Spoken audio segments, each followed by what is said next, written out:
Hebrews, Hebrews, Hebrews. This is Prophets of Awakening. It's our Friday night conversation. Prophets of Awakening. And what we'll be dealing with is the Book of Wisdom. We're just gonna do it on Clubhouse, but the Clubhouse has got a new format now, so I gotta go back and figure out how to do that. So I just came over here rather than scrapping the night. So with that being said, let's let everybody know that you can go to our YouTube channel, which is Prophets of Awakening, and check out our videos. A lot of information given, and the videos will connect dots for you, lead you into the truth of the Holy Scriptures.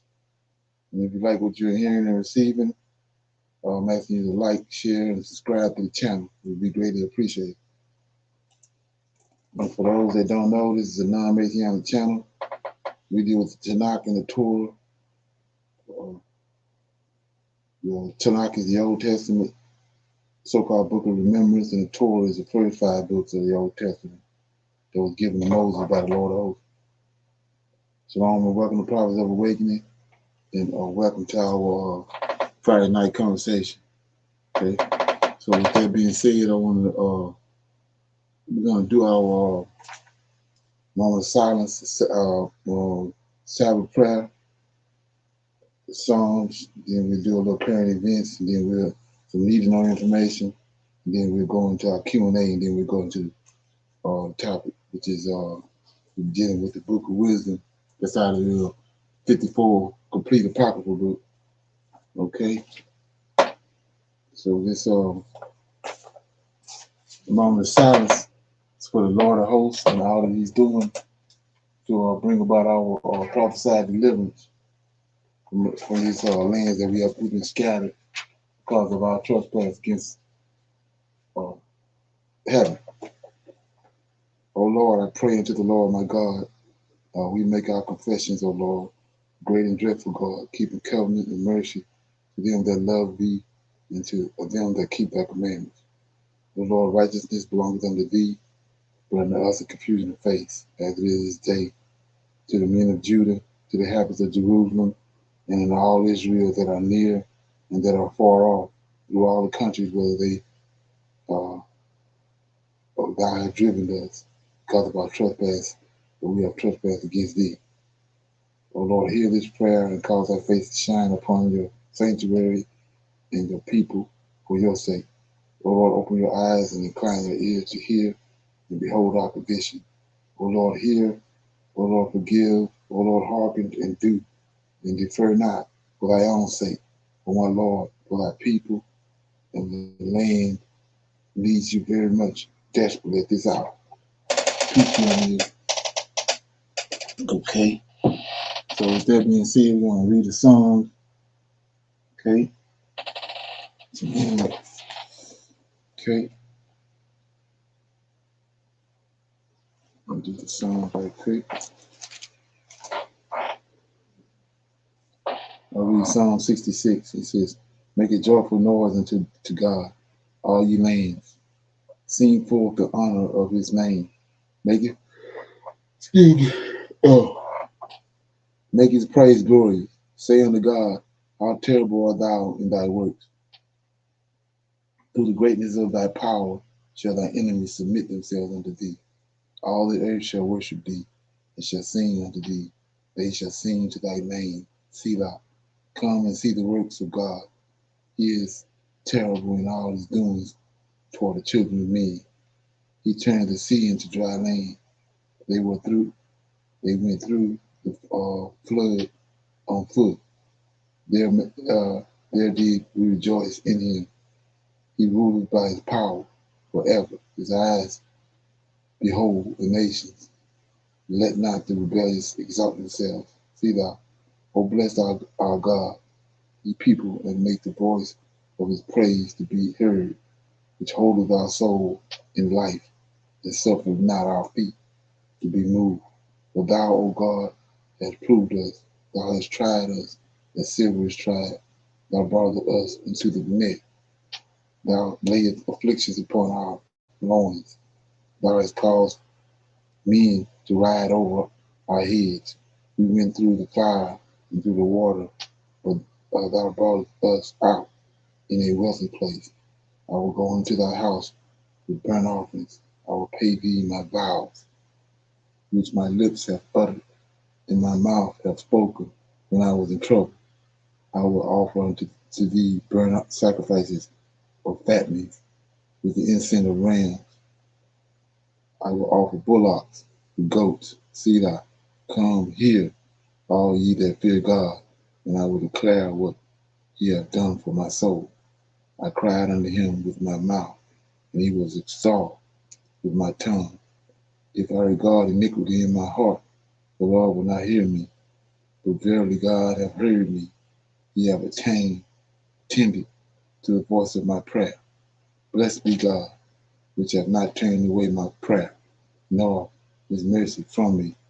So that was Psalm 66. Anybody got any comments? Okay, well, I want to shine a light on the fact that I talked about this several times about making a vow. You know, that's pretty much unheard of nowadays.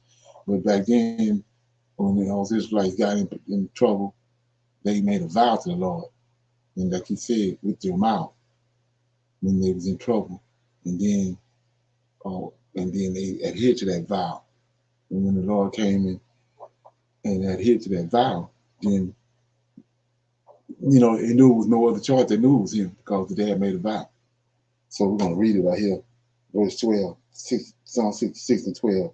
Thou hast caused men to ride over our heads. We went through the fire and through the water, but thou brought us out into a wealthy place. So we talk about the land of Canaan. Brought them out of Egypt into Canaan, a wealthy place. 13, I will go into thy house, it's the tabernacle, with burnt offerings. I will pay thee my vows. That's what he's making a vow to the Lord, I promise, which my lips have uttered, and my mouth hath spoken, when I was in trouble. I will offer unto thee burnt sacrifices, fattenings, and the incense of rams, and I will offer bullocks and goats. Come and hear, all ye that fear God, and I will declare what he hath done for my soul. So we see right here, this is a direct contrast in what when they brought JC on the scene. So our forefathers knew right here in verse 13, he says, I will go into his house, right, with burnt offerings, and I will pay thee my vows, which my lips have uttered, and my mouth hath spoken when I was in trouble. So here we go right here, 15. I will offer unto thee burnt sacrifices and fattenings. That's the God in the Old Testament. That's what he required with incense of rams. And I will offer bullocks with goats. So that's what they was offering to God. All of a sudden, now it's humans. It's human sacrifices required. But we see right here, what's they offering. They know what he required in them. And then not only that, that's what he did in Genesis chapter 3 or 4 when he brought the 3 when he took the lamb and sacrificed it. Then he took the skins and gave it to Adam and Eve to cover themselves. That's what he required. So like I said, how can you get JC out of that? That's him that started the lambs and the rams and put the coat on Adam and Eve? I'm afraid not. Okay. Any comments on that? Okay, so with that being said, like I said, let me see where I'm at. Got current events. Okay, here we go.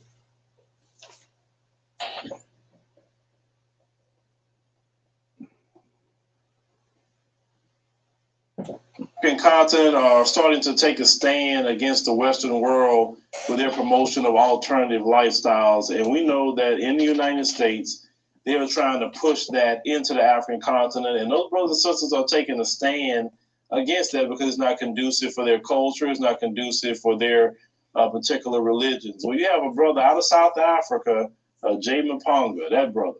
And I want you to hear, his take on some of this, because what he's saying is just downright just make you shake your head. The arrogance of the Americans, the bulliness of the Americans. Let me even throw it on the west side.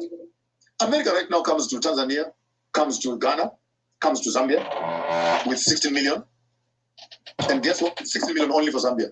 The 60 million, ask me, what is it for? What is it for? For human rights. Across the river, China and Russia coming to South Africa. Ask me for what? For what? For a military training and skills sharing of security. So the Americans are more interested in a transgender, homosexual agenda around the world. They will invest their money and give you money to protect human rights. Russia and China are coming with weapons and militarization strategies so that we can protect ourselves. So I want to say this very loud and clear to the Americans. Continue on your transgender agenda. Stay there. Leave us to do politics on the other side. Because what we need right now is not a minority human rights activation. What we need is a societal transformation. And for you as Americans to think that we really envy that when you have an anti-lesbian, anti-gay, LGBT principle, then tourists will drop. Let me correct that once and for all. And cut and clip this, and it must be loud and clear. Are you saying to me that all the tourists are gay? And when you hear that this is a non-gay zone, tourism will suffer? Question number one. Question number two. Are you saying that we don't have a right to expressing ourselves as Africans? Question number three. If democracy means majority rules and majority votes against a principle, then why won't you allow that to become law? Are you saying the minority must manage the majority? Or the majority must manage the minority? Then if that whole ideology is wrong, then take democracy in a nice black dustbin bag and throw it outside. Because what you are telling us is by the people, for the people, with the people, and all those slogans you hear, what democracy represents. If we are 10 in the room and 9 people say no, and one person says yes, democracy says you go with the majority. So if we say we want to make Africa democratic, and the demographics of our democracy says no, then why do you philosophically want to manipulate the will of the majority to favor the will of the minority? Then this is where it really gets confusing to me. Because you're selling me one thing, I understand this democracy, because it is based on the principle 1, 2, 3, 4, 5. When it comes to practice, no, you can't practice it like that. Then what do you want? Do you want democracy? You want anarchy? You want indigenous governance systems? You want meritocracy? Maybe let's find another way of governing ourselves. But the ideology of democracy being founded on majority rule does not count. Because the rule that runs the South African constitution right now is not majority count. So as you heard what our brother had to say is that Kamala is going to Zambia, offering them $60 million that none of the black people in the black community can get from the government whatsoever. But you're going to go to Zambia and offer them money because they need to accept alternative lifestyles. That's what they need to accept. 60 million to them. That kind of reminds me of a scripture that says, what profit a man? I've got to share this. Are you paying around 140?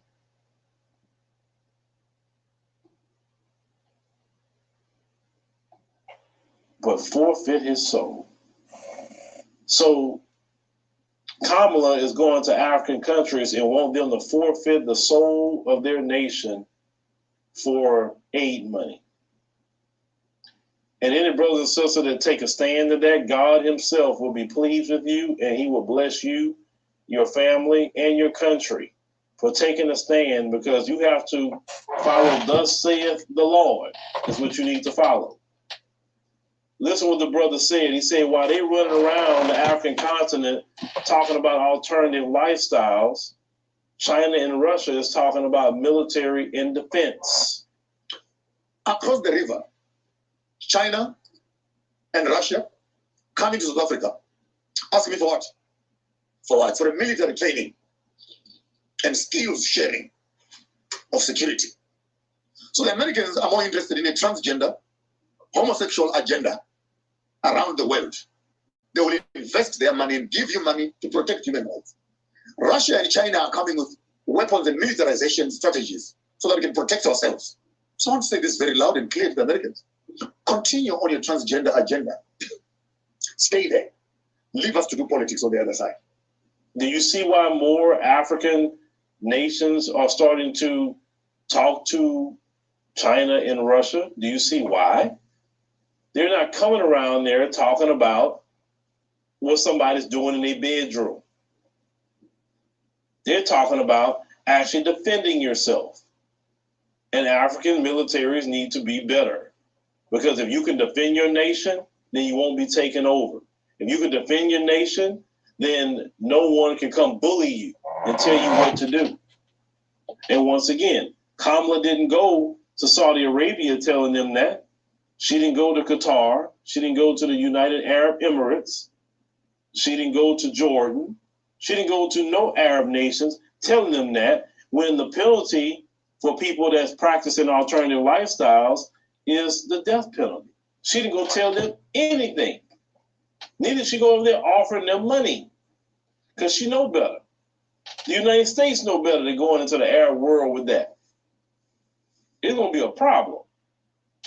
But they think they can go to Ghana, to Tanzania, to Zambia and say, you need to accept alternative lifestyles.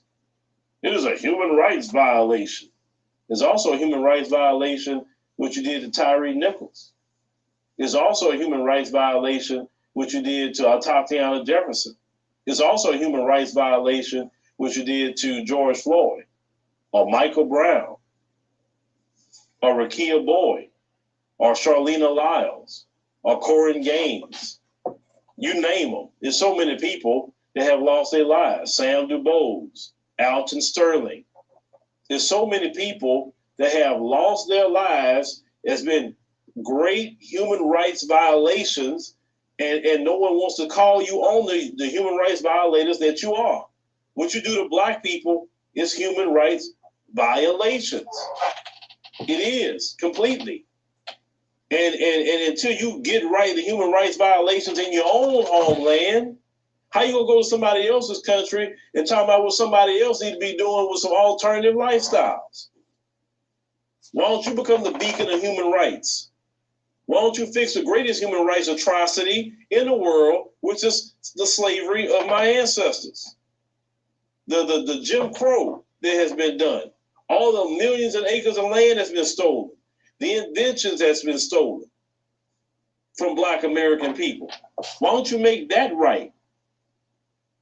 And then you can go around and tell people throughout the world that they should be following what you say. Because what you're telling us is by the people. Okay. Any comments on that?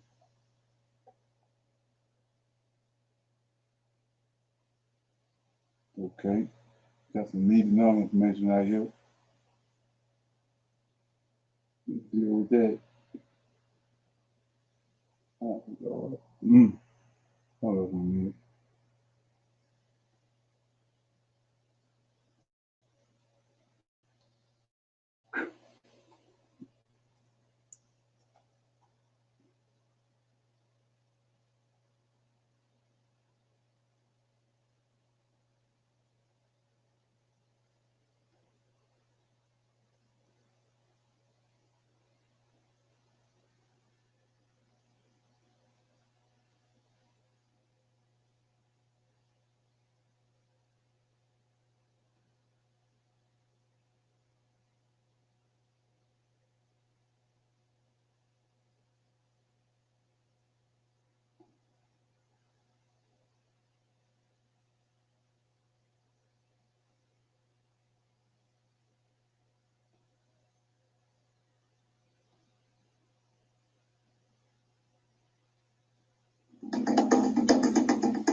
share with you some basic facts. See, our story is a simple one. Our story is of truth and facts, which are two constants that do not change. And all we need to do is give the world an overdose of our truth and insist on it. As we speak today, I'm going to take you back centuries. Long before the children of Africa were taken out of Africa as slaves. There was some serious resistance when the occupiers from the West came to Africa, contrary to what some might think. They didn't just give up their children, but the fighting began long before slavery. And the resistance was those who led them, the majority of them, their heads, as we speak today, are sitting in jars in Europe. Our leaders, our ancestors who fought the wars of resistance, their heads, their remains are sitting in jars throughout Europe. And the same people have the audacity to come to Africa and talk to us about human rights. But what's even more disturbing is that we entertain them and we don't remind them of the skeletons.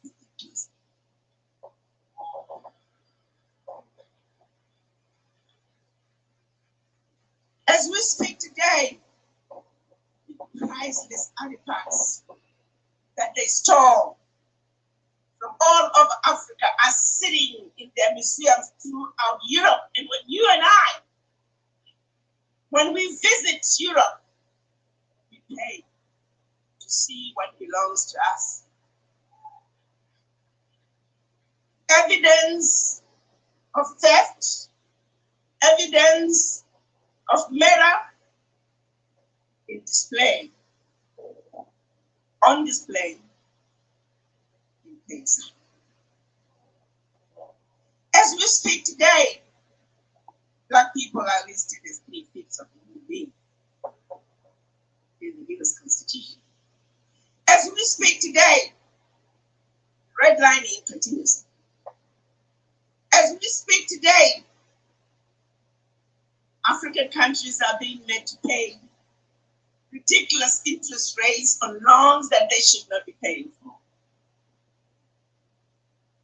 As we speak today, reparations are due.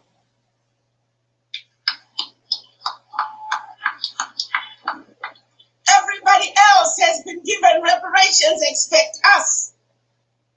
The question then becomes, what is wrong with this picture?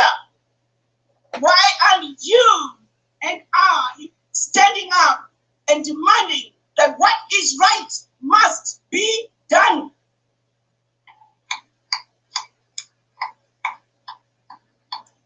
I can tell you why.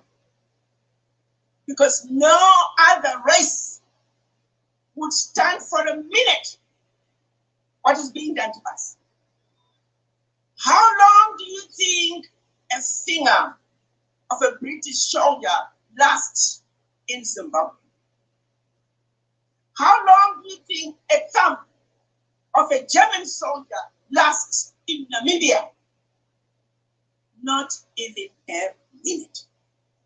They would storm in, kill hundreds, if not thousands of people just to recover that one finger. Why is it that we are unable to come together and speak our truth and demand that what needs to be done must be done?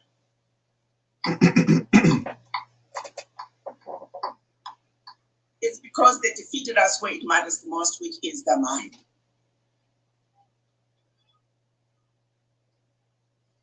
It started with the missionaries in Africa long before slavery. They were sent by the Roman Catholic Church to subdue the Africans, make them believe that when you get slapped, turn the other cheek, and that your riches are in heaven.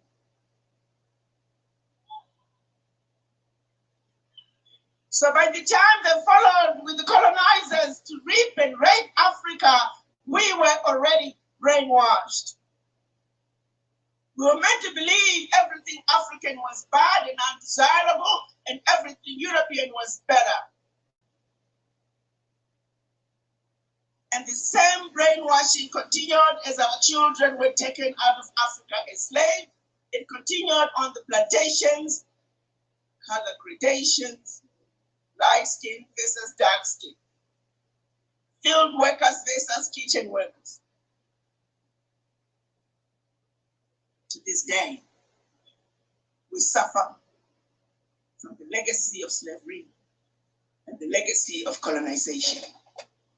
For how long are we going to continue to suffer from this affliction?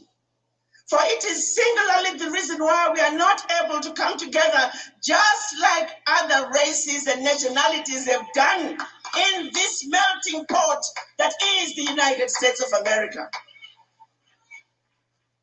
When you ask for the voices of the Irish Americans loud and clear, Jewish Americans loud and clear, German Americans, Italian Americans, Chinese Americans, Indian Americans, their voices are loud and clear. But when you ask for the voices of us Black people, you might as well go to the graveyard because we are missing in action.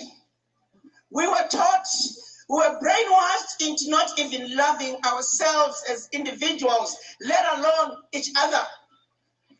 We were taught not to trust one another. We were taught not to believe that my brother can, my sister can, but somebody else who doesn't look like you and I is better. The question I have for all of you, just close your eyes and think about your children, your grandchildren. Is this the world you want to leave behind for them? If the answer is no, then you need to have a serious conversation with the image in the mirror. Because it is the image in the mirror that must change. It is the image in the mirror that must understand that you are sick from this affliction of the legacy of slavery.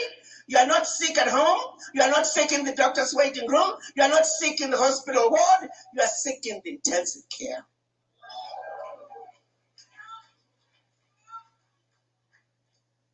How long are we going to continue to support other people's agendas?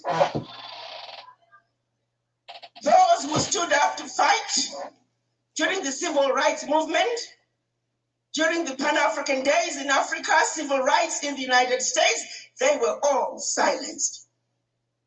We are emerging out of a period of 20 to 30 years where just nothing is going on. We are all fast asleep. When are we going to wake up?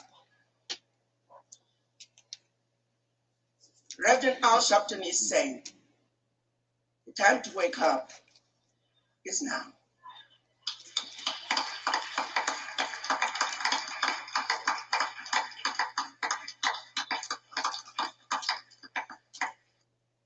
Hi, my name is Jim Ricketts. I'm a former advisor to the Pentagon, the White House.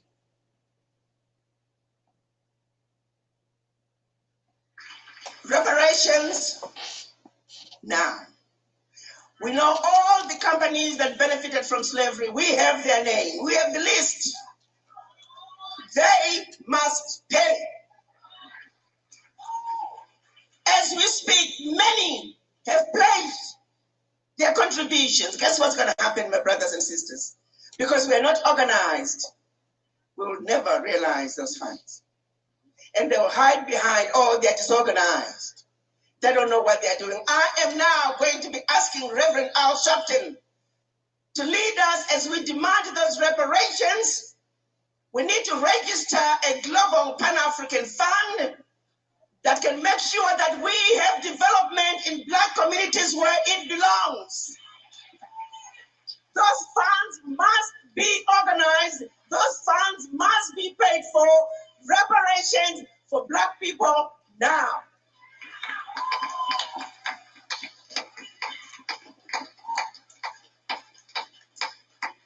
No more shall we continue to be abused. No more shall they continue to exploit our Africa. What is in Africa is our birthright, and we are going home to take it. No more shall we be told Africa is a diseased and dying continent, because they are going to Africa in droves and telling you to not go there. So this moment is calling for unity of purpose. And before I leave this platform, I'm going to ask all of you to take a moment. If you love your children, if you love your grandchildren and their future, to have a serious conversation with Image Benera. No justice, no peace. No justice. I thank you. Okay, any comments on that? That's surprising. She's gonna link up with Al Sharpton, and you know she pops back on the scene of concerning reparations.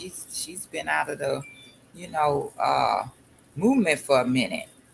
Oh yeah, they let you know what time it is. Oh yeah.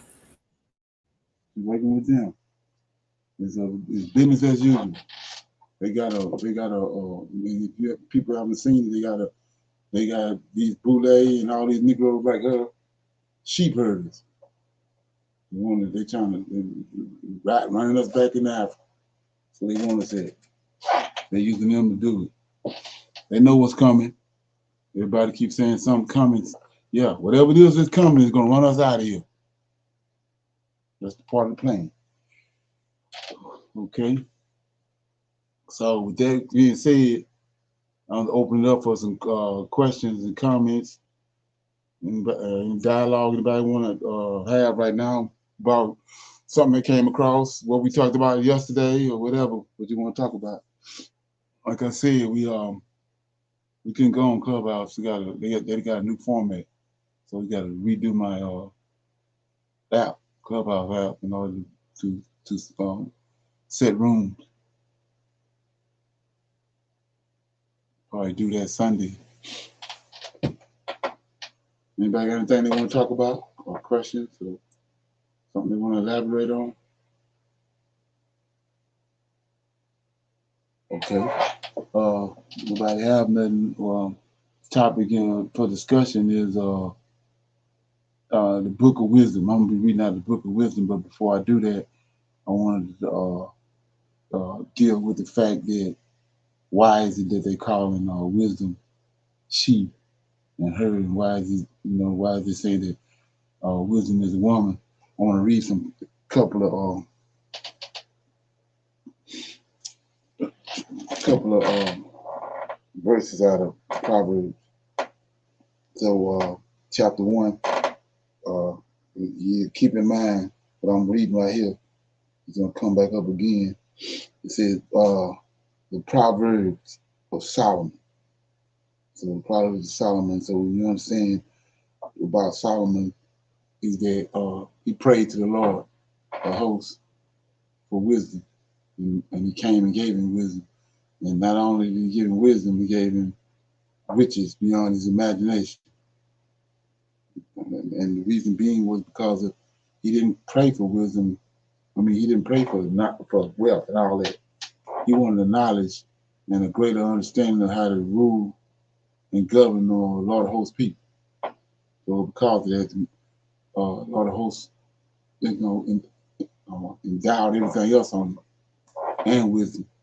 He's considered the wisest man to ever live, Solomon.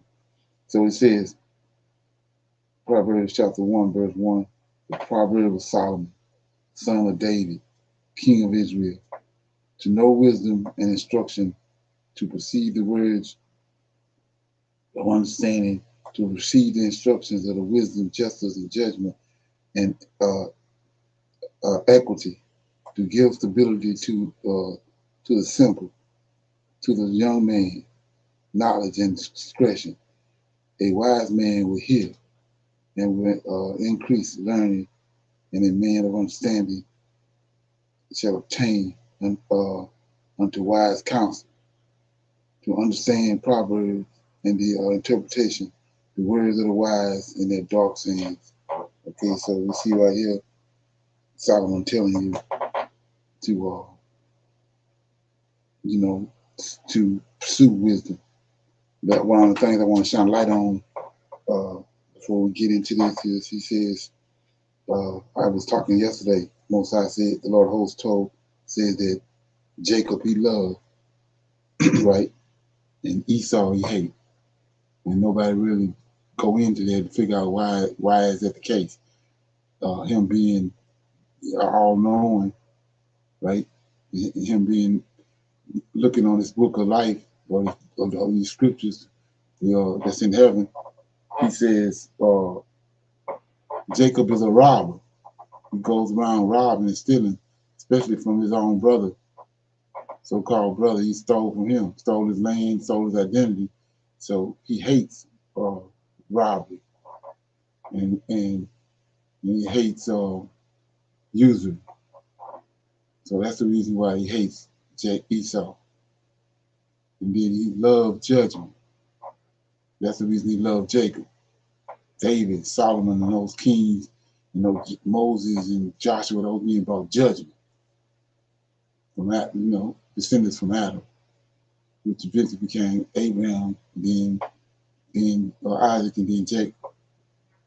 So that's the reason he loved judgment. So right here, they're saying that wisdom is a woman, but let's look at what it's saying. To know wisdom and instruction, to perceive the words of words of understanding, to receive instructions of wisdom, justice, and judgment, and equality. So who's responsible for bringing justice and bringing judgment? Go to Numbers right quick. Like I said, you can let this firmate. Okay, so Numbers chapter 18. Okay,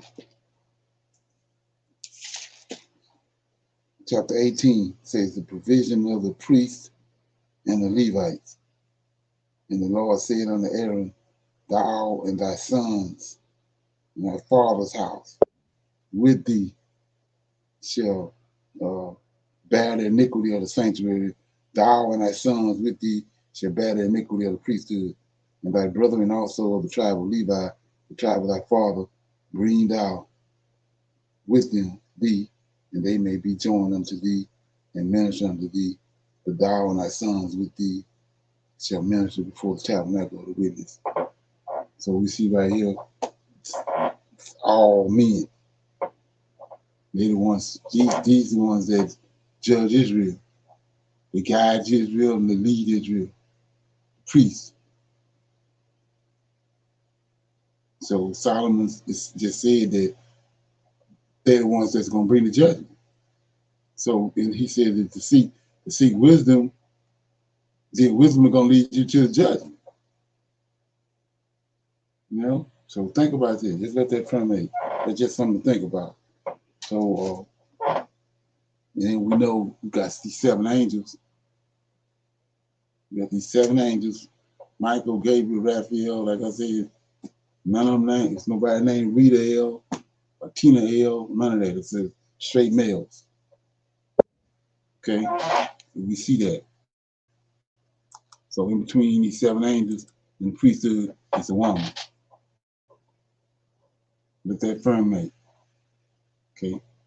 So anyway, we're gonna keep going. Another part is chapter 2 says the reward of heeding wisdom. My son, if thou will receive my words and hide my commandments with thee, so that thou incline thine ear unto wisdom and apply thine heart to understanding. Yea, if thou wilt cry after knowledge and lift up thy voice for understanding, if thou seekest her as silver and searchest for her as for the high treasures, then shalt thou understand the fear of the Lord and find the knowledge of God. And the Lord giveth wisdom, out of his mouth cometh knowledge and understanding. He layeth up sound wisdom for righteous. he is a butler of them that walk uprightly. So let's go back and look at this. Says 3, yea, if thou criest after knowledge, that thou criest after knowledge, and liftest up thy voice for understanding, if thou seekest her as silver and searchest for her as for a hidden treasure. So all of a sudden out of verse 4, he says that her seek it. So let's look at what's happening. Verse 2. So that thou incline thine ear. I mean, Proverbs chapter 2, verse 2. So that thou incline thine ear unto wisdom and apply thy heart to understanding. Yea, if thou criest after knowledge and liftest up thy voice for understanding. Let's look at it. I mean, 2 Kings. Keep in mind what I just read. Let's look at this. Okay, so I mean, 1 Kings, right? Okay. 1 Kings.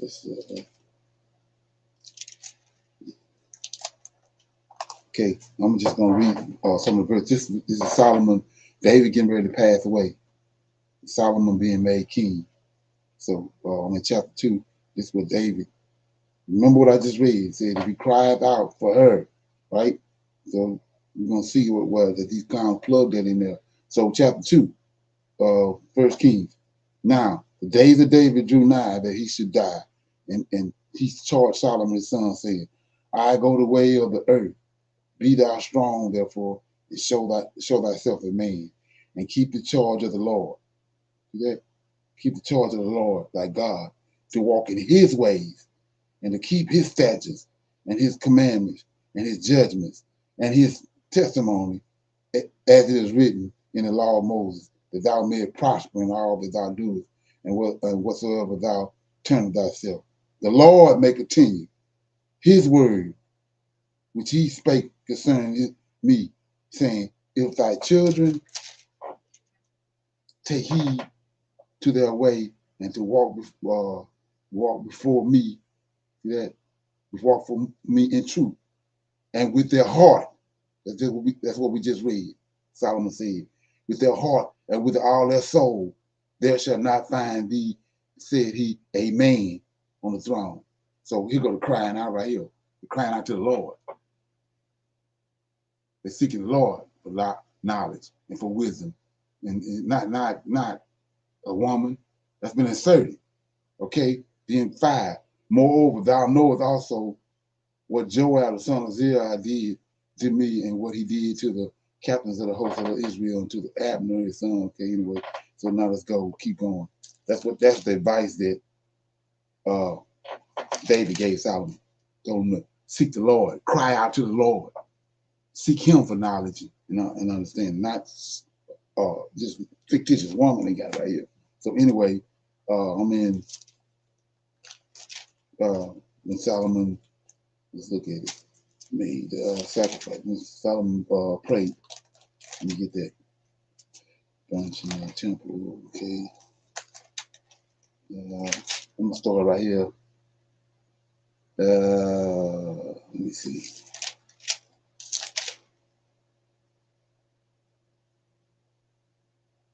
Okay, I started in 62.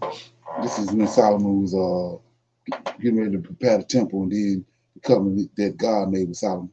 It says, and the king said unto all Israel, offer sacrifices before the Lord. And Solomon offered sacrifices, a peace offering which he had offered unto the Lord, 220,000 oxen and 120,000 sheep, so that the king and all his children of Israel dedicated the house of the Lord. And the same day the king hollowed out the middle of the court. Okay, we get this. Okay, yeah. So in chapter 9, Solomon's covenant, God's covenant with Solomon, and it came to pass when Solomon had finished building the house of the Lord, and that the king's house, and all Solomon's desire, which he was pleased to do, that the Lord appeared unto Solomon. It is the Lord appeared unto Solomon a second time, as he had appeared unto him at Gibeon. And the Lord said unto him, I have heard thy prayer and thy supplication. The supplications crying out, seeking the Lord, not wisdom. It's the Lord of hosts is that's who they seeking out. That's what the wisdom is. That's who had the wisdom. So he says, the Lord appeared to Solomon a second time as he had appointed, appeared unto him in Gibeon, and the Lord said unto him, I have heard thy prayer and thy supplication that thou hast made before me. See that? I have hallowed this house which thou hast built, but put my name there forever, and mine eyes and mine heart. That's what we just read. Solomon said over here in Proverbs. Cry out to the Lord, cry out to wisdom with all your heart. It ain't wisdom. So mine heart shall be there perpetually. And if thou will walk before me, and David, thy father walked in integrity of heart and in uprightness, and do according to all that I command thee, and will keep my statutes and my judgment, then will I establish thy throne of thy kingdom upon Israel forever, as I promised David thy father, saying, there shall not fail be a man upon the throne of Israel. But if ye shall at all turn from following me, ye or your children, and will not keep my commandments and my statutes which I have set before thee, before you, but go and serve other gods and worshiping them, then will I cut off Israel out of the land which I have given them, and this house which I have hallowed for my name. I will cast out of my sight, and Israel shall be a proverb and a byword among the people. So we see right here, trickeration. So let me get one more place. I want to find the part where Solomon prayed for wisdom. Okay.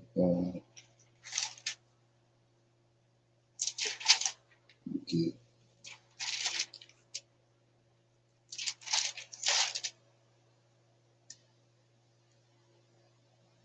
Okay.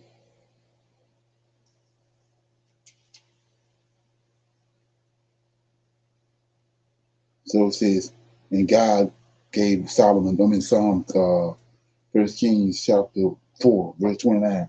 And God gave Solomon wisdom and understanding exceedingly much, largeness of heart, even as the sands that is on the seashore. And Solomon's wisdom excelled the wisdom of all the children of the east country and all the wisdom of the east.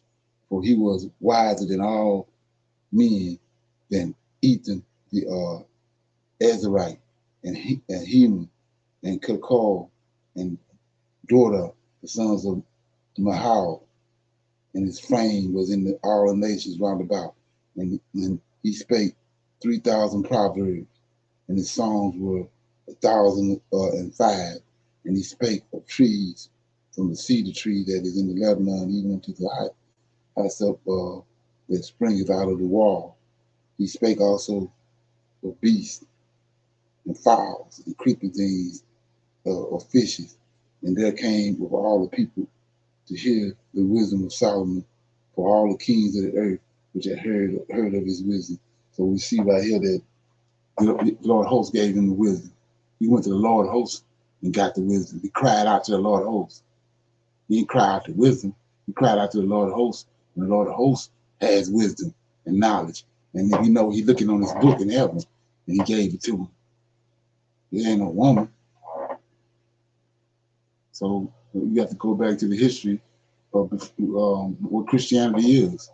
It's paganism, and all those people, all those nations and kingdoms before that, they worship women because they wasn't dealing with angels like the Israelites were.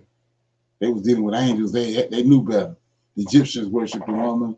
The Chaldeans, all those nations that was separate and apart from Israel worshiped the woman because they didn't have no understanding of they was outside of the wisdom and the knowledge that was coming to these Israelite men from heaven.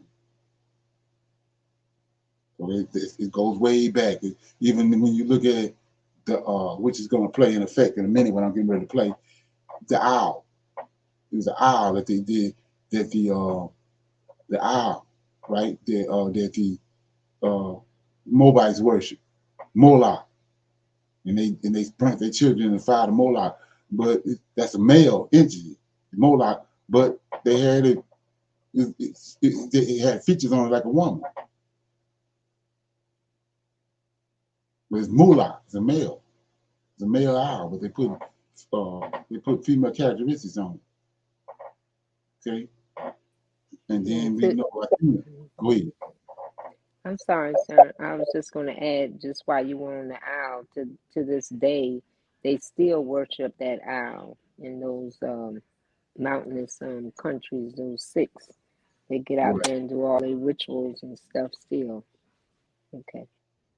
Right, yeah. So like I was saying before, they didn't trick us off with words, and then even the way to interpret words and the meaning of different things. They didn't trick that all off when Christianity came on the scene, and a lot of the things that we thinking that it means one thing, it means something else, and then even their terminology and the way they did things, it didn't come off the way it's coming off, the way they got us believing now. It didn't come off that way. Okay, so let me give you some examples of it right here. I'm gonna play this and then we'll talk about it. Okay. Today's question is, why is wisdom referred to as a she in Proverbs? In this video, I'll answer that question from a biblical perspective. Then afterwards, as always, I'll share some helpful resources, so stick around to the end.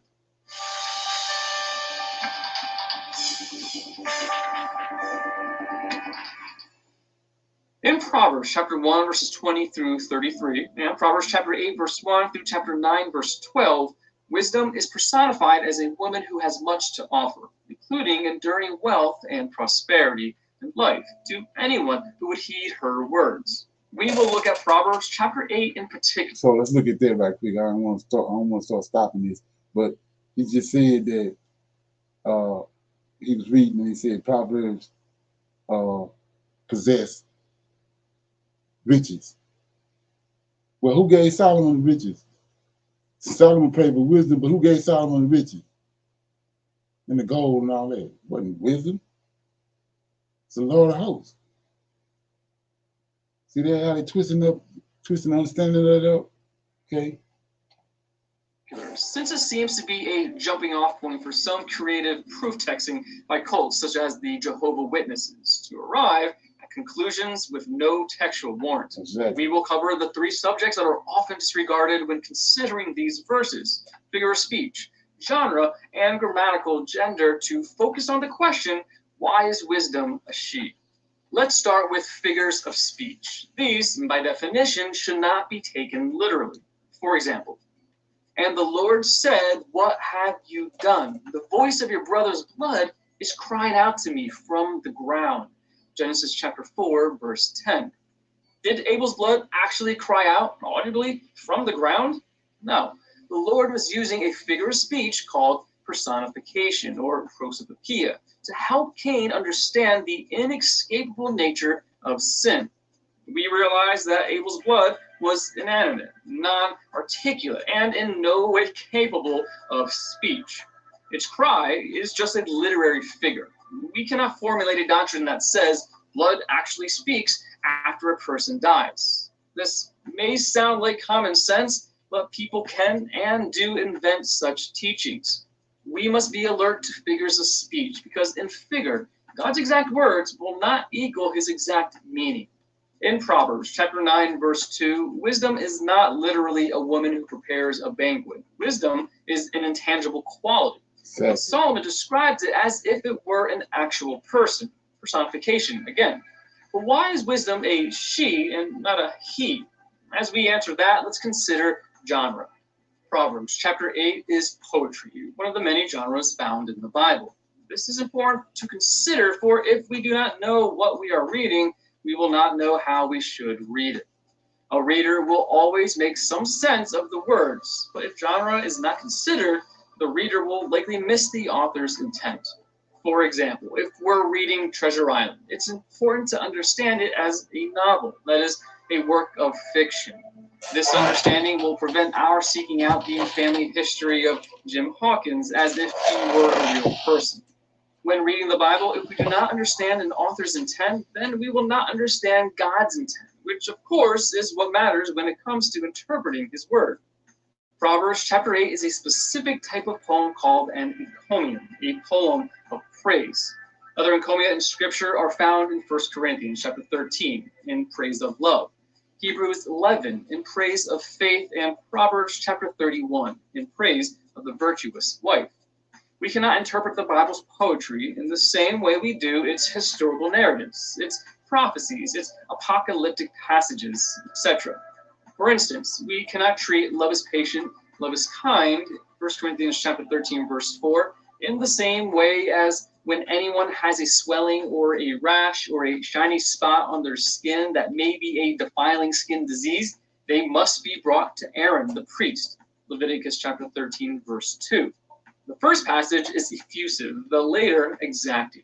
These are just two examples of types of writings that must be read with sensitivity to their genre, purpose, and context. So, when we read that wisdom is a she, understand Proverbs is heavily artistic. Therefore, we are not reading a technical definition of wisdom. Finally, let's talk about gender in language. Except for some personal pronouns, English does not use grammatical gender, classifying words as masculine, feminine, or neuter. However, the Hebrew language in which Proverbs was written does use grammatical gender, which Spanish, French, and many other languages do. Herein is our problem. She, as we understand it, is not necessarily she as it was intended in Hebrew. Right. Native English speakers are ambivalent concerning grammatical gender. We naturally think of the noun girl as feminine and the noun boy as masculine. So when assigning pronouns to these words, we use she, her, or hers for girl, and he, him, his for boy. When we speak of a ship, which has no actual gender, we use neuter pronouns, it or its. However, these ships are often named after men, such as the USS Ronald Reagan. The name of the ship does not affect its gender. To compound matters, mariners usually refer to a ship in feminine terms. She is a fine ship, head her into port, etc. Gender is somewhat arbitrary in English usage, but this is not the case in many other languages. In many languages, including Hebrew, most nouns have a strong gender component, but the gender assignment is grammatical and does not necessarily indicate the physical gender of the object. In Spanish, a guitar, la guitarra, is feminine, and a car, el coche, is masculine. This has nothing to do with literal gender. In fact, the Spanish word masculinidad, which means masculinity, is a feminine noun. And therefore, when translating from Hebrew into English, we must distinguish grammatical gender from our notions of sexual gender. In English, the word wisdom is grammatically neuter, but not so in Hebrew. The Hebrew word is chakmoth, and it is grammatically feminine. In Hebrew, it would have been natural to speak of wisdom as a she. As previously mentioned, Solomon used the literary tool of personification to extol the inanimate and abstract idea of wisdom as if it were a real person. By doing so, Solomon communicated a vivid illustration of the blessings of being wise. In personifying wisdom, it was necessary to use the appropriate pronouns. Since a person is not referred to as an it, wisdom as an antecedent requires feminine personal pronouns. The grammatical construction is an artifact of the process of personification. In other words, since the word wisdom is feminine in Hebrew grammar, wisdom personified becomes a she to satisfy the demands of diction, not to add information to its object. There may be a couple other reasons why Solomon portrayed wisdom as a she. In the broader context, Solomon is drawing a careful contrast between wise and foolish choices. Immediately before and after presenting wisdom as an elegant lady, offering riches and satisfaction, Solomon presents a picture of folly, pictured as a prostitute who promises pleasure but who delivers death. So the foolishness of immorality is contrasted with the wisdom of virtue. Two parallel illustrations are used and both involve a virtual woman. Also, Proverbs shows us wisdom personified performing activities that are usually associated with a woman, such as preparing a meal. Proverbs chapter 9, verses 2 and verse 5. This description transcends the technical grammar and further necessitates the feminine pronouns applied to wisdom. Solomon was not saying that women are intrinsically wiser than men. That would be reading too much into the use of grammar. And he was definitely not referring to some type of goddess named Wisdom or Sophia. Right. It is impossible to tell whether or not Solomon intended a feminine portrayal of wisdom from the outset. Perhaps the feminine underpinnings of the word wisdom influenced his choice, or perhaps he just found himself awash in the feminine grammar and ran with it. Either way, the use of she was not necessarily driven by any intrinsic femininity of wisdom. As such, men should not be insulted, nor women be puffed up at its reading. Okay, any comments on that?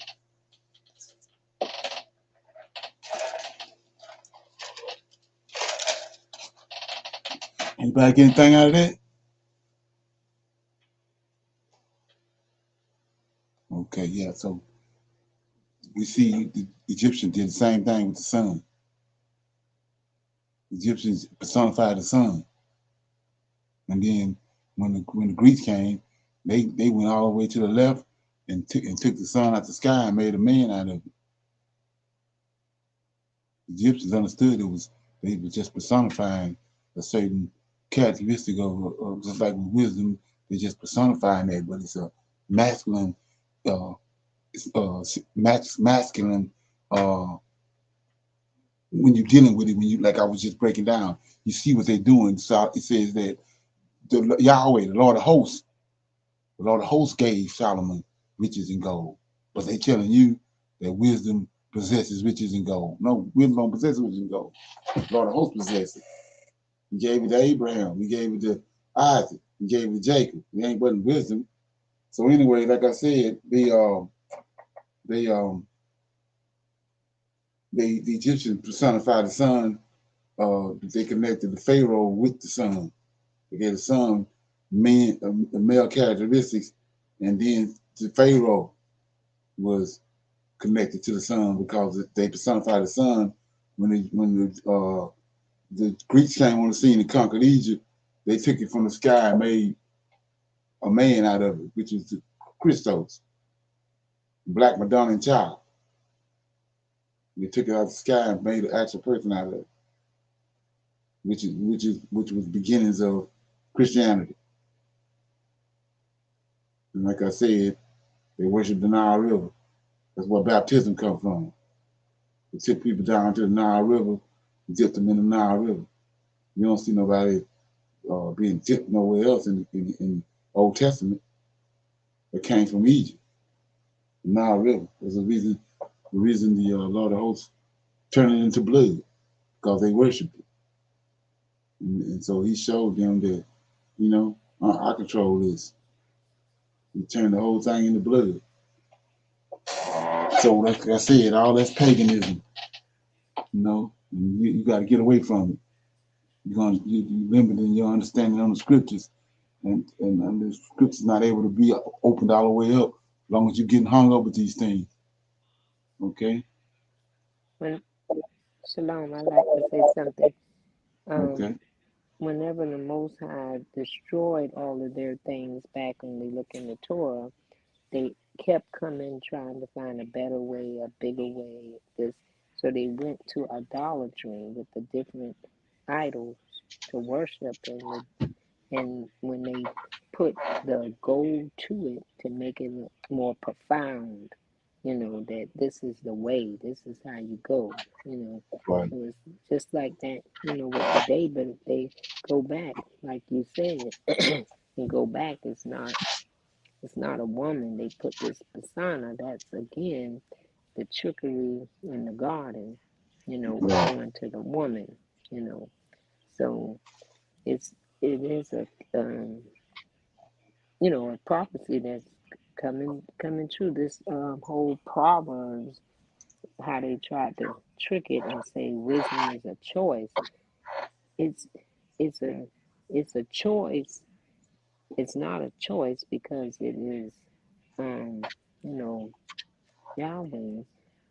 It's the truth, it's the light, it's the only way to go. You know, if you don't, you're in destruction. So why would you choose destruction? You know, Right. but they think they're gonna win, but it's not gonna win. Right. Exactly. Anybody else got anything? Comment? I'm trying to find this book of wisdom. Like it's trying to hide from me.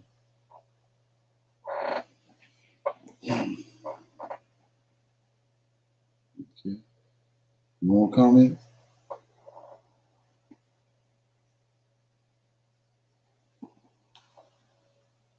I'm just gonna read a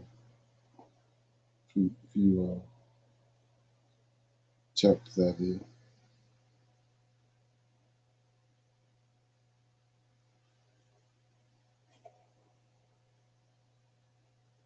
Man, it's crazy. For the 1 minute.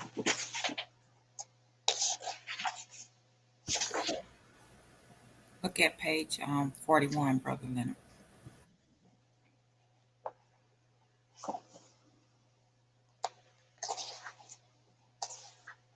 Okay. Okay, so it says, we can see right here just from this first little introduction they got to this book. It says the Book of Wisdom was written in the late 50 years before the coming of Christ. Its author was named, whose name is not known to us, was probably a member of the Jewish community at Alexandria. See that? Alexandria, Egypt. All right. He wrote in Greek in a style pattern on that of Hebrew verse. At times, he's speaking the person of Solomon, placing his teachings on the lips of the wise king of Hebrew tradition in order to emphasize their value. So see that's what I mean right here. That's what you call Hellenization. They're using it's Greek thought, but they coming at you from a Hebrew perspective and giving you Hebrew, some of our Hebrew forefathers, and trying to label, put it on them as if they the one saying this, but it's them saying it, and it's Greek thought, it's Hellenization. So, like I said before, you got 7 angels, right, and then you got the priesthood, and wisdom in between them two. Let that frame. Okay, so love, righteousness, all you who are judges of the earth. Think of the Lord with a good mind. Seek him in singleness of heart. Because he is found by those who did not tempt him, and is manifested to those who trust him. So go back right here. Remember what we read over there in Proverbs. It says, seek wisdom, right? And we see right here it says, love righteousness, all ye who are judges of the earth. Think of the Lord with goodness of mind. Seek him. See that? Seek him in singleness of heart, because he is found by those who do not tempt him, and is manifested to those who trust in him. For crooked thoughts separate you from God. His power convicts when it is tested, and exposes the foolish, because wisdom will not enter into a soul that devises evil, nor dwell in the body that is enslaved by sin. For a Holy Spirit of discipline will flee deceit, and will depart from thoughts that are without understanding, and will be ashamed when uprightness has come in. For wisdom is a spirit who loves man. Okay, so we see a spirit. Let's look at it. There's, for wisdom is a spirit who loves man. Let's look at that. Let's go right quick to see what this is. Go to Genesis chapter 1, verse 2. It says, in the beginning, God created, this Genesis chapter 1. In the beginning, God created the heavens and the earth. Then 2, the earth was without form and void. Darkness was upon the face of the deep, and the Spirit of God There go the spirit right there that was there in the beginning. That's who we is. That's who's over here. Same spirit. They didn't put a female twist on it. It says, and the spirit of God moved upon the face of the waters. So that's the Lord of hosts. The spirit is an angel, is a ministering angel. That's what a spirit is. Angels are ministering spirits. So let's go back. It says, nor dwell in the body that is enslaved by sin, a Holy Spirit, right? Enoch tells you 7 Holy Spirits, 7 angels. Yeah, like I said, none of them named Tinael or Ritael, it's Michael, Gabriel, Raphael, Uriel. It's all masculine. So he says, for a Holy Spirit of discipline will flee deceit and will depart from the thoughts that are without understanding and will be ashamed when unrighteousness has come in. For wisdom is a spirit, see that? Angel, right? Jubilees tell you they always created in the beginning circumcised. So it says, for a Holy Spirit is disciplined, will flee from deceit and will depart from thoughts that are without understanding, and I will be ashamed when unrighteousness has come in. For wisdom is a spirit who loves man, and she will not hold a blasphemer guiltless for his lips, because God is the witness of his innermost self. So let's look at that. It says, and she will not hold a blasphemer guiltless for his lips. So that means that she will not pardon. She will not pardon a sinner, right? Let's go to Exodus 23, verse 20. 23. Verse 20 says, this is the Lord of hosts. Yahweh talking to Moses about the Lord of hosts. Michael, behold, I send an angel before thee to keep thee in the way, to bring thee into the place which I have prepared. Beware of him, obey his voice, provoke him not, he will not pardon your transgression. Now all of a sudden, she not gonna pardon your transgression. But we see right here who it is. Beware of him and obey his voice, provoke him not, for he will not pardon your transgressions. My name is in him. See that? Okay, so let's go back and look at it again. Because you don't think I'm trying to trick you. So he says, okay, and she will not hold a blasphemer guiltless for his lips. Same thing. We ain't gonna pardon the transgression. And we see who it is that's over all that. Right? There's some trickeration right here. So it says, and she will not hold a blasphemer guiltless for his lips, because God is the witness of his innermost self, and is the true overseer of his heart, and the hearer of his tongue, because the Spirit of the Lord, see that? It's the same spirit in Genesis 1 and 2. The Spirit of the Lord has filled the world. See that? That's the Lord of hosts. Okay? And that which holds all things together knows what is said. Therefore, no one who utters unrighteous things will be unseen, neither will justice, when it convicts, pass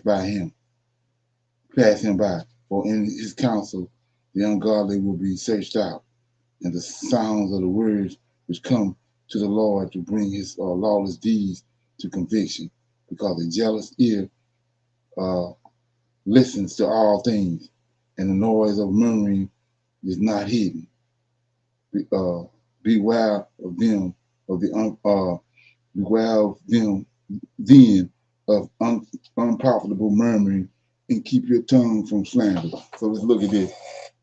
So they're telling you right here that wisdom is involved with that. But we know when they was in the wilderness, right?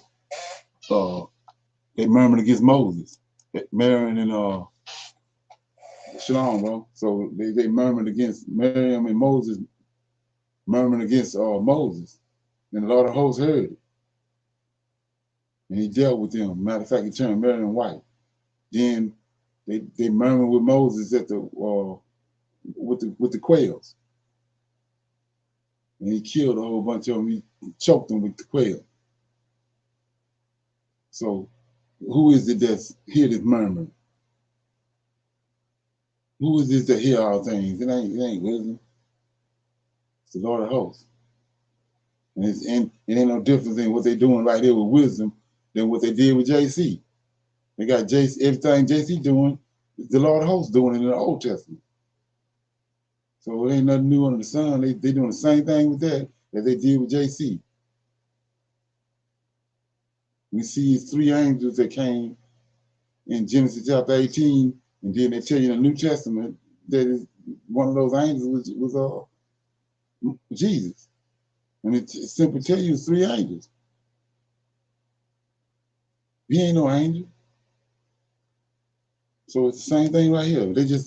They putting a female, because they worship women, they've been worshiping women, they had to find a way to, through Christianity, to put a female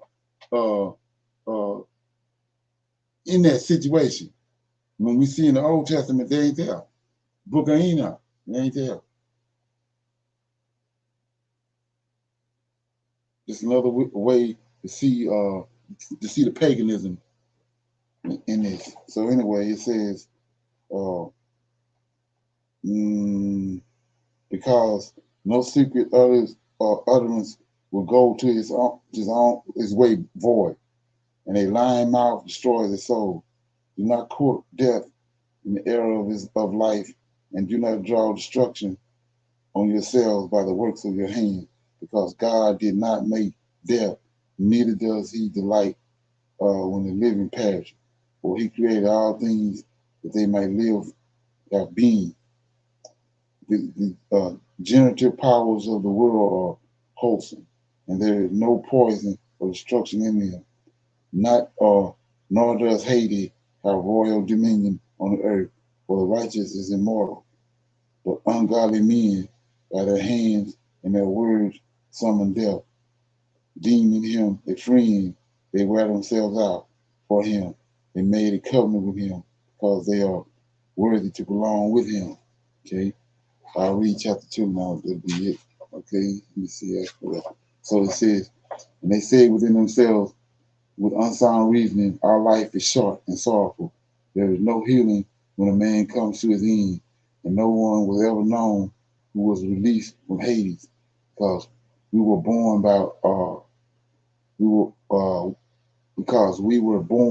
by mere chance, and hereafter we will be as though we had never been, because the breath in our nostrils is smoke, and the reason is a spark kindled by the beating of our hearts, which being extinguished, the body will be turned into ashes, and the spirit will be dispersed as thin air.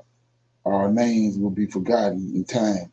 No one will remember our works. So we see right here, this Greek talk, paganism, right? Because we know Abraham was gathered into his fathers, Jacob and all of them was gathered into their fathers. He's saying right here, because breath is in our nostrils is smoke, and the reason is a spark kindled by the beating of our heart, which being extinguished, the body will be turned into ashes, and the spirit will be dispersed as thin air. That's a lie from pits of hell. And our name will be forgotten. That's a lie. No one will remember our works. Our life will pass away. We reading every day in the Old Testament the goings on of our forefathers. So how in the hell is it they're not remembered? Our names will be forgotten in time. Abraham, Isaac, Jacob, David, their names ain't forgotten. No one will remember our works. Our lives will pass away as the traces of a cloud, and will be this paganism, right? The Greek philosophy, and will be scattered as a mist when it is chastened by the rays of the sun and overcome by its heat. For our allotted time is passing of a shadow, and our end does not retreat, because it is securely sealed, and no one turns it back. Come therefore, and let us enjoy the good things that exist. Let us use the creation honestly as our youth, and let us fill ourselves with costly wine and perfumes. And this you know, come on. So let us fill ourselves with costly wine and perfumes, and let no spring flower pass us by. Let us crown ourselves with rosebuds before they wither. Let none of us go without his share in our proud rivalry, and let us leave signs of myrrh everywhere, because this is our portion and this is our lot. Let us oppress the righteous poor. Let us not spare the widow, nor give reference to the gray hair of the old man, but let our strength be a law of righteousness. For that which is weak is proven useless. But let us lie in wait for the righteous man, because he annoys us. Is contrary to our works, reproaches us with sin against the law, and charges us with sin against our training. He professes to have knowledge of God and calls himself a child of the Lord. He became to us a reproof of our thoughts. He is grievous to us, even to look at, because his life is unlike other men, and his path are strange. We are regarded by him as worthless metal, and he ascertains from our ways as from uncleanness. He calls the latter end of a righteous happy. He boasts that God is his father. Let us see if his words are true. Let us test what will happen at the end of life. For if a righteous man is God's son, he will uphold him, and we will deliver him out of the hand of his adversaries, and let us test him with outrage and torture, that we may find out how gentle he is and test his patience, and let us condemn him to a shameful death, for he will be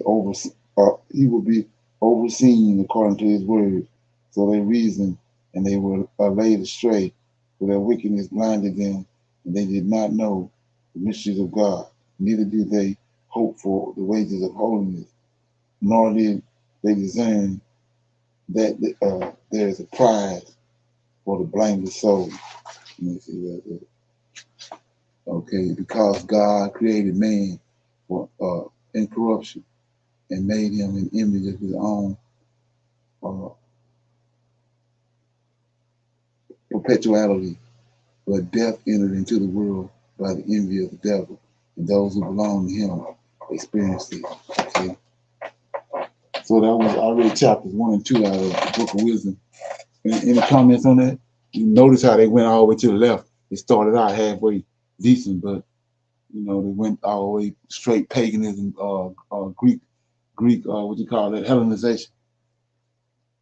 And I'm reading these things so you can see how you can compare with that with the New Testament, because it's doing the same thing, but we don't have no nothing to compare it to. So many people not able to do that because they don't see no examples of it. But a lot of these books, like the Pseudepigraphy and all that, you can see where they merged the Hebrew thought, Greek thought, and Egyptian thought all together. And like I said, Job and Revelation is a prime example. Any comments? Hi, shalom, everyone. I have a comment where in chapter 2, Right. where you had read, it said, nor give reference to the gray hair of the old man. Right. So are they saying that that just because he's gray-headed he has no wisdom? What is that exactly saying? Because I know in Proverbs it said something totally different concerning gray hair. I think it says something like gray hair is the crown of glory, or Yeah, right, something. Yeah, exactly. Yeah, this is total opposite. right. Example of what you just read is when the Lord of hosts sent Jeremiah to tell them that the Chaldeans was coming. He said they coming decked in blue and arrayed in blue, and they not gonna regard the gray hairs of a man. They have no respect for an elder in Israel. That's what they're saying. They don't respect the elders. They don't respect the virtuous woman. They don't respect the Most High's commandments. So they went from wisdom to that. Right. Yeah. That is what stood out to me in chapter 2. After reading Proverbs, I'm like, that's saying something totally different when that's in Proverbs chapter 20 concerning the gray hair. It says, gray hair is a crown of glory. It is gained in a righteous life. Right. And like I said before, in how you look at these things and you can see what they did, and it helps you. So, like I said, he tells us that Noah was perfect in his generation. Noah was the 10th from Adam. And then, so when you understand how long these men lived, Jared, Enos, and all them were still alive when Noah was born. So Noah got like a triple anointing of righteousness on him. But all of a sudden, after you get off the boat, he's drunk. They denigrate him. Because Esau, the one got out our records. And we see that all through the scriptures, what they're doing. They're doing that over and over again, but you're not paying no attention to it. You ain't seeing what they're doing. Like we saw how Job is from the land of Uz, which is from the city of Uz, which is a son of Esau. He got a son named Uz, U-Z. That's where he's from. But they got him, they holding him in high regards. And they put a whole book of Job. When Job is the one that inspired the Pharaoh to kill the children, the children of 2 years old and younger, and throw them in the river. But they turned around and gave him a book and raised him up. Same thing with JC in chapter 8 of John. It says that before Abraham was, I'm him. So he denigrating Abraham, and he denigrating the Lord of hosts.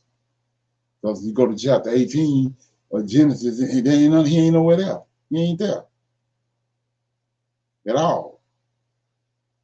It's the Lord of hosts and Abraham. And the whole purpose that he came was to give Abraham a son. Abraham had just cried out to him for a son in Genesis 15. So in Genesis 18, he's coming to let Abraham know he's gonna have a son, and he's going to judge Sodom and Gomorrah, because that's part of his role. He's the Lord of hosts. He overseeing, he judging sin. JC ain't nowhere in the picture. He's a fictitious character. So I want to shine light on that, something around the same verse that you just mentioned about. It says, let us crown ourselves with rosebuds before they wither. Let none of us go without his share of our pride. See that? So this is what God Satan showed, pride of our proud rivalry. And let us leave signs of murder everywhere, because there is our portion, and this is our lot. And let us oppress the righteous. See, this is total opposite of what the Most High expected from Israelites. It says, come, therefore, and let us enjoy the good things that exist. Let us use the creation honestly as in our youth, and let us fill ourselves with costly wine and perfumes. And here go right here. This is the point I wanted to shine. And let no spring flower pass us by. So what do you mean by a spring flower? Woman, young girls. He said, don't let no young girls pass us by. Come on. Okay. Any more comments? We're going to close it out right there. like I said, I gotta go back and do some updates or whatever. I don't know what it is I gotta do to they done restructured Clubhouse. Okay. So with that being said, nobody have anything? Yeah. Say shalom. Shalom and another shalom. I see everybody in the morning for our Sabbath class. My daughter was diagnosed with At medulloblastoma. 10 o'clock. Shalom, shalom. If I'd ever hear her say dad again. Shalom, everyone. Shalom. Shalom.